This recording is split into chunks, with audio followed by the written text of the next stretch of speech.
وفاقی حکومت اور وزارت دفاع کی جانب سے فوجی عدالتوں میں سویلنس کا ٹرائل روکنے کا فیصلہ چیلنج کر دیا گیا۔ سپریم کورٹ کی جانب سے سویلنس کے ملٹری کورٹس میں ٹرائل کو قلعدم قرار دینے کے فیصلے کے خلاف انٹر کورٹ اپیلیں دائر کی گئی ہیں، جن میں وفاقی حکومت اور وزارت دفاع نے سپریم کورٹ کے فیصلے کو چیلنج کیا ہے۔ وزارت دفاع کی جانب سے دائر درخواستوں میں استدعا کی گئی ہے کہ آرمی تنصیبات پر حملے کے ملزمان کا ٹرائل فوجی عدالتوں میں نہ کرنے کا فیصلہ قلعدم قرار دیا جائے۔ نیز آفیشیل سیکرٹ ایکٹ اور آرمی ایکٹ کی قلعدم قرار دی گئی سیکشن 59(4) بھی بحال کی جائے۔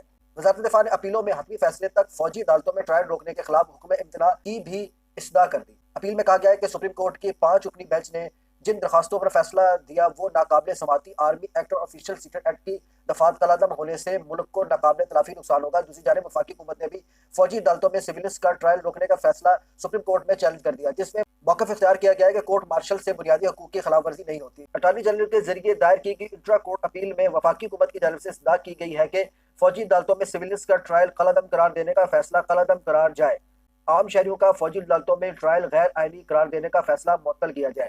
اپیل میں موقف اختیار کیا گیا ہے کہ فوجی عدالتوں کے ٹرائل کے دوران فوجداری اور سول قانون کے مد نظر رکھا جاتا ہے۔ کورٹ مارشل کا ٹرائل بالکل اسی طرح ہوتا ہے جس طرح ایک سیشن جج ٹرائل کرتا ہے۔ 9 مئی کے واقعات کی روشنی میں 139 گاڑیاں بشمول 98 سرکاری گاڑیاں جزوی یا مکمل تباہ ہوئی۔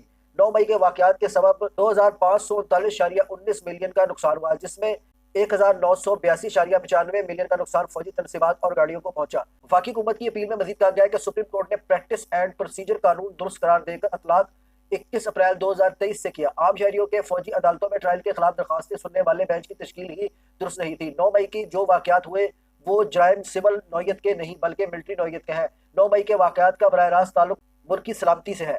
اپیل میں کہا گیا ہے کہ آرمی ایکٹ عدلیہ کے آئینی اختیارات سے باہر ہے۔ آئین میں سپریم کورٹ، ہائی کورٹ اور ضلعی عدالتوں کا ذکر ہے۔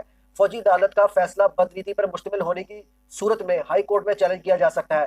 تفصیلی فیصلہ آنے پر وفاقی حکومت اضافی گزارشات پیش کرنے کی حقدار ہے۔ وفاقی حکومت نے استدعا کی ہے کہ سپریم کورٹ کے 23 اکتوبر کے فیصلے کو معطل کیا جائے۔ واضح رہے کہ سپریم کورٹ آف پاکستان نے فوجی عدالتوں میں سویلنس کا ٹرائل غیر قانونی قرار دیتے ہوئے 9 مئی کے تمام ملزمان کا ٹرائل عام عدالتوں میں کرنے کا حکم جاری کیا تھا۔ یہ فیصلہ جسٹس جلال الحسن کی سربراہی میں 5 رکنی لارجر بینچ نے سنایا تھا، جس میں جسٹس مظاہر نقوی، جسٹس عائشہ ملک، جسٹس منیب اختر اور جسٹس یحییٰ افریدی شامل تھے۔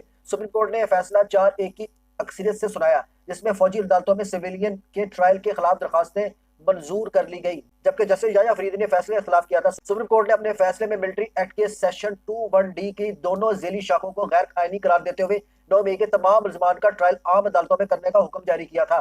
عدالتی فیصلے کے مطابق ملزم کے جرائم کی نوعیت کے اعتبار سے مقدمات عام عدالتوں میں چلائے جائیں۔ عدالت عثمانی نے آفیشیل سیکرٹ ایکٹ کی شق نمبر 59(4) کو بھی غیر آئینی قرار دیا تھا۔